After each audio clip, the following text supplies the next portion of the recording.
பெற்ற புத்தருக்கு பின்னால் ஒரு யசோதாவின் தியாகம் இருக்கிறது. ஒரு யசோதா ஒத்துழைக்க மறுத்திருந்தால் சித்தார்த்தன் என்பவன் புத்தாக நாட்டுக்கு கிடைத்திருக்க மாட்டான். அதை போல்தான் புரட்சி தலைவர் நம்மளுக்கு கிடைப்பதற்கான பின்னணியில் ஜானகி அம்மாவுடைய தியாகம் இருக்கிறது. என் அன்பார்ந்த அரசியல் தலைவர்களே, நிர்வாகிகளே, நான் யோசித்து பார்க்கிறேன். நாங்கள் எல்லாம் கலை கூட்டத்தை சேர்ந்தவர்கள். சாயந்தரம் வீட்டுக்கு போயிடுவோம், நினைச்ச செல்ல ஆஃப் பண்ணிடலாம். அரசியல் என்பது புலிவால் பிடித்த நாயர் கதை என்று சொல்வார் புரட்சி தலைவர்.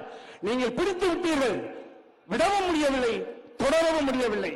அப்பேற்பட்ட உங்களுடைய தியாகத்துக்கு பின்னால் உங்களுடைய மனைவியுடைய தியாகம் இருக்கிறது. இந்த கூட்டத்தின் வாயிலாக உலகம் முழுக்க இந்த தம்பிரானை அவர் ஏழை கலைஞன் பேசிக் கொண்டிருக்கிறேன். ஒட்டுமொத்த உலகமே இதை பார்த்துக் கொண்டிருக்கிறது. அரசியல்வாதியுடைய சாதனைகளுக்கு பின்னால் இருக்கக்கூடிய தாய்மார்களின் பாதம் தொட்டு நான் வணங்குகிறேன். மனைவியுடைய ஆரோக்கியத்தை பற்றி உங்களுக்கு தெரியாது, குழந்தைகள் என்ன படிக்கிறார்கள் என்பது தெரியாது. நீங்கள் பிடித்து விட்டீர்கள். இந்த சமுதாயத்தின் மீது அக்கறையோடும் பொதுத்தன்மையின் மீது ஆர்வத்தோடும் தியாக சிந்தனையோடும் இருக்கக்கூடிய ஒட்டுமொத்த அரசியல்வாதியுடைய மனைவியருக்கு இந்த ஜானகி அம்மாவுடைய 100வது நாளை சமர்ப்பணம் செய்யலாம். நிச்சயமாகதான் அப்படித்தான் நான் உணர்கிறேன். ஒரு பொதுவாக நினைத்து பார்க்கிறேன். 1972 நாங்கெல்லாம் ஒரு 10 வயசு கட்சி ஆரம்பித்து விட்டார். 1977 ஜானகி அம்மாவோட தியாகம் எங்கெல்லாம் இருக்குன்னு பார்த்தேன். சூப்பர் ஸ்டார் ரஜினி அவர்கள் சொன்னதை போல, அன்பு தம்பி வைகை செல்வர்கள் காணொலி சொன்னதை போல, முன்னாள் பேசுவதை போல எங்கே எல்லாம் தியாகம் இருக்கு.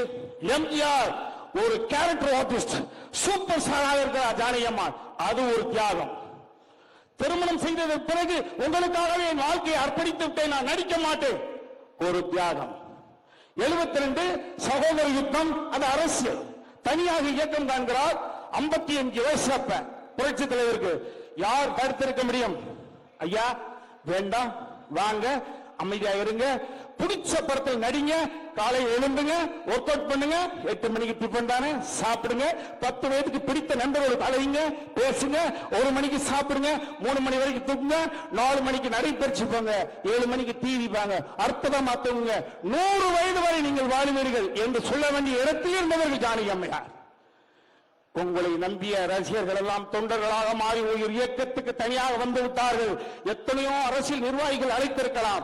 தடுக்க வேண்டிய இடத்தில், அழைக்க வேண்டிய இடத்தில் ரசிகர்கள் இருந்தார்கள். தடுக்க வேண்டிய இடத்தில் ஜானகி அம்மா இருந்தார். தடுக்கவில்லை. இந்த மேய்ப்பர் இல்லாத மந்தை கூட்டத்துக்கு மேய்ப்பனாக விமானம் செய்தது ஜானகி அம்மையார் அவர்கள். அந்த தாயினுடைய அற்புதமான நிகழ்வு. அதற்கு பிறகு 1977 சட்டமன்றம். அப்போதுதான் என்னை போன்றவர்கள் அரசியலை பார்க்கிறோம். இடி, மலை, மின்னல் என்று துரைமுருகன் ஐயா போன்றவர்கள், சுப்பு போன்றவர்கள், ரகுமான் கான் போன்றவர்கள், நெல்லிக்குப்பம் கிருஷ்ணமூர்த்தி ஐயா அவர்கள், சைதாப்பேட்டை துருசாத்துவன், தமிழ் நல்லதேவி போன்றவர்களாம் எதிர் முகாமில் இருந்து புரட்சி தலைவரை இன்றை செய்கிறார்கள். பதக்கம் இல்லாமல் பண்போடு அற்புதமாக ஆட்சி செய்கிறார். ஒரு நல்ல ஆட்சி செய்த புரட்சி தலைவரை 1980 எந்த பாவம் செய்யாமல் 356 என்ற ஒரு நம்பரை பயன்படுத்தி ஆட்சி கலைக்கப்படுகிறது. பரிதவித்து போகிறார். நான் என்ன தவறு செய்வேன் கேட்கிறார். முடங்கி போகிறார், கூனி குறுகுகிறார். புரட்சி தலைவரால் புகழ் பெற்றவர்கள் நாஞ்சின் மனோகர் ஐயா காலையில் செல்கிறார், மாலை நேரம் சுப்ரஜின் ஜெகதீசன் செல்கிறார், பிடி சரஸ்வதி செல்கிறார், ஆதி திராவிடத்துறை அமைச்சராக இருந்த சவுந்தரபாண்டியன் செல்கிறார், உணவுத்துறை அமைச்சராக இருந்த எட்மன் செல்கிறார். நான் சின்ன பையன், ஐயோ என்னடா பதவியை பிரிந்தவர்கள் எல்லாம் பயிற்சி ஓடுறாங்களே, இது எப்படி எம்ஜிஆர் தாங்குவாரு? இதே உணர்வு எனக்கே வந்தபோது ஜானகி அம்மாவுக்கு வந்திருக்காதா? அப்படிதான் தடுத்திருக்கலாம். அம்மா சொன்னாங்க, ஆர்மி ஐயா அழைகிறார்கள், எல்லோரும் அழைத்திருக்கலாம். அப்போது அம்மா சொன்னாங்க, ஆரம்பித்த பொழுது கூட நீங்க தெரியும், இப்பொழுதுதான் நீங்கள் வீறு கொண்டு எழ வேண்டும். கம்யூனிஸ்ட் இயக்கத்தை சேர்ந்தவர்கள் கல்யாண சுந்தரம், ராமமூர்த்தி போன்ற கூட சொல்லுகிறார்கள், எம்ஜிஆர் உங்களுடைய பவர் உங்களுக்கு தெரியாது, தமிழ்நாட்டுக்கு நீங்க தான் தைரியம் நில்லுங்க. குழப்ப நிலையில் இருக்கிறார். ஜானகி அம்மா சொல்றார், மாமா இப்பதான் வீறு கொண்ட சிங்கமா இருக்கிறார்கள். உங்களை நம்பி 72 இருந்து 80 வரை 8 வருட காலம் உங்களுக்காக தன்னை ஒப்படைத்து விட்டு வந்து விட்டார்கள். மாற்று இயக்கத்திற்கு போறபொழுது அவர்களுக்கு என்ன ஆகும்? சீறு கொண்ட சிங்கமாக இருந்தார். 80 ஆட்சி அமைத்தார். 84 காலமோ கடவுளோ அந்த அற்புத தலைவனுக்கு உடல் சுகவீனம் வருகிறது. அற்புதமான தலைவன் அமெரிக்கா சென்று 3 வருட காலம் இந்த பூமியில் அதிகமாக வாழ்ந்ததற்கும் கதாநாயகியாக வந்து காதலியாக மாறி மனைவியாக இருந்தவர்கள் 84 to 87 தாயாக இருந்து அந்த தங்க தலைவனை மீட்டெடுத்து மறுபடியும் இந்த பூமிக்கு கொண்டு வந்தார். அந்த தாய்க்கு இன்று 100வது பிறந்தநாள் விழா. ஜானகி அம்மாவுக்கு சொல்லுகிறது, ராமனுக்காக படிக்கட்டும் ஜானகி, ஜானகிக்காக ராமன். இந்த அற்புதமான நிகழ்வில் அவர் கூறுவதற்கான வாய்ப்பு கிடைத்தது. இப்போ அந்த ஆத்மாவுக்கு யாரை பற்றி பேசினால் மகிழ்ச்சி இருக்கும் அப்படின்னா, தன் ஆசையாக நேசித்து அற்புதமாக கரம் பிடித்து இந்த மேலே சூப்பர் ஸ்டார் அவர்கள் சொன்னாங்க, வேறு என்ன தியாகம் சொன்னதை போல 1987 கட்சிக்கு 2 பெறுகிறது. ஜே ஜா ஓகே. எடப்பாடியார் அவர்கள் இன்னொரு பெருமை, புரட்சி தலைவி எப்பொழுது சட்டமன்ற உறுப்பினராக சட்டமன்றத்துக்குள் செல்கிறாரோ, சேவல் கொடியன் பழனிசாமி, சேவல் முருகன், சேவல் பழனிசாமி, அந்த சேவல் சின்னத்தில் வெற்றி பெற்று சட்டமன்றத்துக்கு நுழைந்தவர். இதெல்லாம் கோஇன்சிடென்ஸ். ஆன்மீகத்தை நம்புகிறவர்கள் இதெல்லாம் நம்பித்தான் தீர வேண்டும். அந்த வகையிலே புரட்சி தலைவர் சமகாலத்தில் ஒன்றாக சட்டமன்றத்துக்கு நுழைந்தவர், அந்த வகையில் சிறப்பு கொண்டவர். அவர்தான் இதையெல்லாம் மெய்ப்பனாக இருந்து ஆட்சி செல்கிறார். தகுதி கொண்ட ஒரு தலைவன் தான் உங்களுக்கெல்லாம் தலைவனாக இருக்கிறார் என்பது ஒரு பாமரனாக, ஒரு எழுத்தாளனாக நான் நிச்சயமாக சொல்கிறேன். அதற்கு பிறகு புரட்சி தலைவருக்கு மனைவியாக இருந்த தாயே தலைவி என்ற உண்மை ஜெயலலிதா அம்மாவுக்கு தான் தோற்கடித்து விட்டார்கள். பதட்டப்படவில்லை. கட்சியை எழுதி கொடுத்து சின்னத்தையும் கொடுத்து விட்டு, வேண்டுமென்றால் தமிழ் மகன் உச்சன் ஐயா இருக்கக்கூடிய அவைத்தலைவர் பதவி கேட்டிருக்கலாம், எந்த பதவியும் கொடுத்திருப்பார்கள். அரசியல் பேசுறா அப்ப எந்த பதவியில் ஒட்டுமொத்தமான அரசியல் தரத்தில் இந்த பெண்ணை நகர்த்தி கொண்டு 72 என் புருஷனுடைய, என் தலைவனுடைய, என் மாமாவுடைய, என் காதலுடைய உழைப்பு விரயமாக கூடாது என்பதற்காக ஒட்டுமொத்தமாக தன்னை நகர்ந்து கொண்டு இந்த இயக்கத்திற்காக வழிவிட்டவர். இதை விட ஒரு தியாகம் இந்த உலகத்தில் ஒரு பெண்ணால் செய்யவே முடியாது. அந்த தியாக திருவுருவத்துக்குத்தான் இன்னைக்கு நிச்சயமாக சொல்றேன், இந்த நல்ல நாளிலே மேலே என்னுடைய சுயம் இருக்கிறது. இந்த ஆத்மா மேலே இருந்து பார்க்கும், யாரா ஒருத்தன் இந்த காத்து கத்துறான்னு அவருடைய ஆசீர்வாதம் எனக்கு இருக்கு, பார்வையாளர் உங்களுக்கு இருக்கு, தொலைக்காட்சி வாயிலாக பார்த்து கொண்டிருக்கக்கூடியவருக்கும் ஜானகி அம்மாவுடைய ஆசீர்வாதம் உங்களுக்கு இருக்கு, உலக நாடுகளில் பார்த்து கொண்டிருக்கக்கூடிய அத்தனை பேருக்கும் ஜானகி அம்மாவுடைய ஆசீர்வாதம் இருக்கு. 2 நிகழ்வுகளை சுற்றி வரைபட்டு நிறைய நிகழ்வுகள் இருக்கு. புரட்சி தலைவர் எப்படி உள்ள வந்தார்? நான் புரட்சி தலைவரோடு பழகவில்லை, ஆனால் ஜஸ்டி, கவர்ச்சி வில்லன் கண்ணன், வாலி ஐயா, நம்பியாசாமி, மனோரமா, புரட்சி தலைவருக்கு அள்ளும்பகலாக மேக்கப் போட்ட பீதாம்பரம் ஐயா. நான் ஒன்றை மட்டும் நான் இப்பொழுது மாப்பா பாண்டியராஜன் அவர்களை சொல்லிக் கொண்டிருந்தேன். இந்த புரட்சி தலைவரை பற்றின ஒட்டுமொத்த வரலாறையும் பல மணி நேரம் பேச சொன்னார். அவர் சம்பந்தப்பட்ட பாடல்களை கையிலே குவிப்பில்லாமல் பேச சொன்னார். பேசக்கூடிய, பாடக்கூடிய வல்லமை, கருத்துக்களை உள்வாங்கியவன். அந்த வகையில புரட்சி தலைவர் ஒரு விஷயம், நிறைய பேருக்கு இங்கே வந்திருந்தவர்களும் உலக பார்வையாளர்களும் புரட்சி தலைவர் புகழ் ஏன் காலம் கடந்து நின்று கொண்டிருக்கிறது என்றால், 1987 வளர்மதி தாய் அம்மாவுக்கு தான் தெரியும். 1900 நான் சொல்ல போற விஷயம், 1987 காலம் புரட்சி தலைவர் தரம் கொண்டு அழைத்து செல்கிறது. அதற்கு முன்பு 1986 சக்கரவாணி ஐயா அவரை ஆசையாக வளர்த்த தந்தை ஸ்தானத்தில் இருந்த அப்பா அண்ணனாக இருந்தார். அவர் மறைந்து போகிறார்.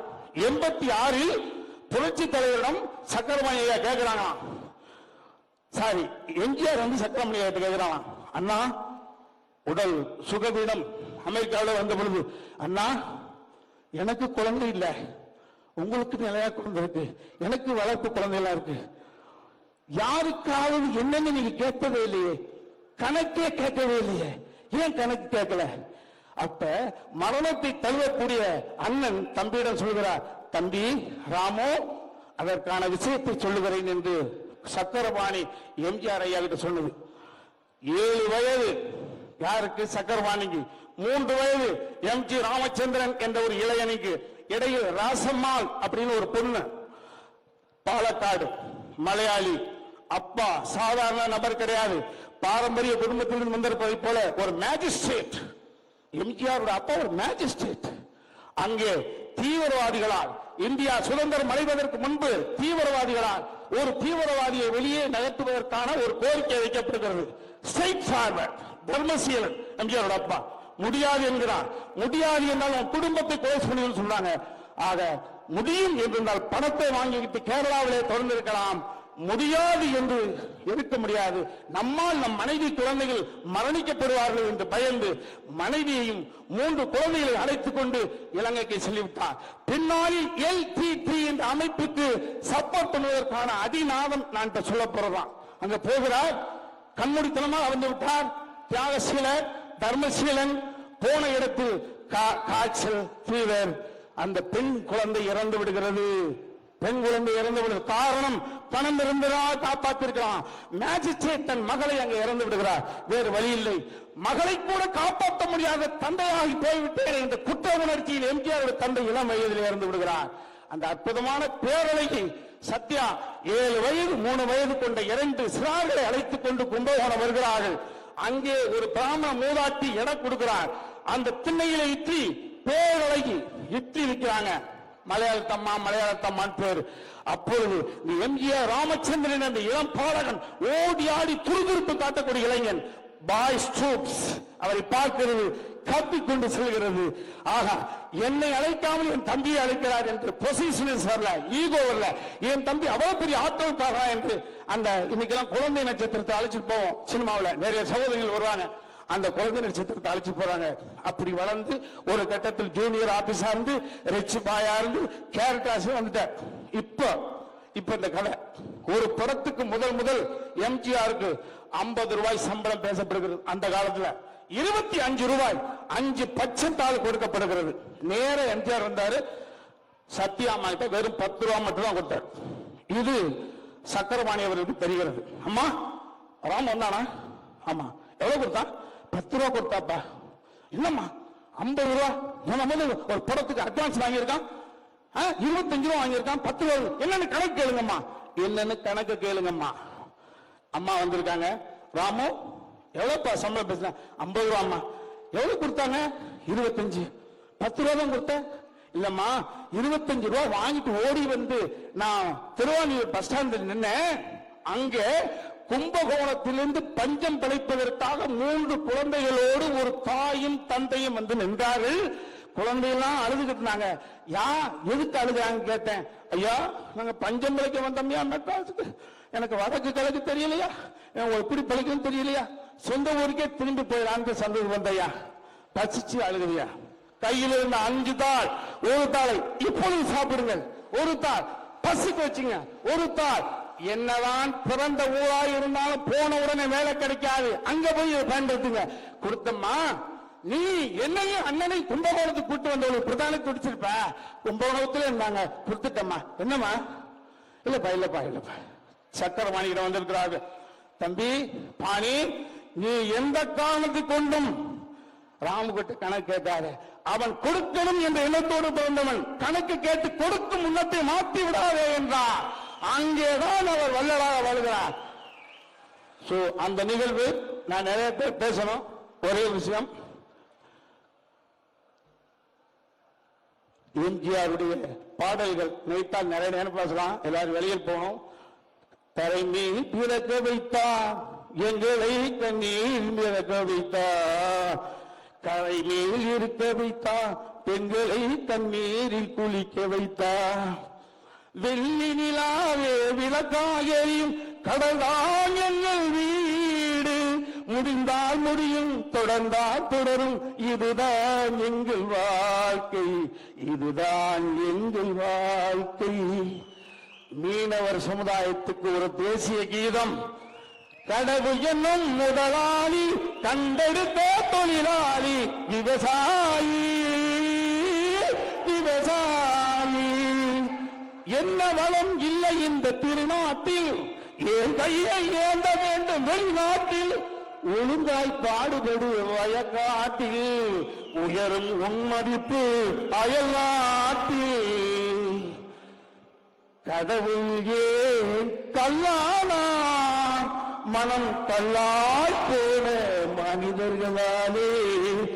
கொடுத்ததெல்லாம் கொடுத்தான், அவன் யாருக்காக கொடுத்தான்? ஒருத்தனுக்காக கொடுத்தான், இல்லை ஊருக்காக கொடுத்தான். புரட்சி தலைவர்களுடைய இந்த பாடல்கள் இருக்கும் வரை தமிழ் இருக்கும், தமிழ் இருக்கும் வரை புரட்சி பூமி இருக்கும், பூமி இருக்கும் வரை புரட்சி தலைவர் புகழ் இருக்கும், புரட்சி தலைவருடைய புகழ் இருக்கும் வரை இந்த அன்பு தாய் ஜானகி அம்மாவுடைய பெயர் இருக்கும். அனைத்து நல்ல உலகங்களும் நன்றி பாராட்டி விடைபெறுகிறேன். நன்றி, வணக்கம்.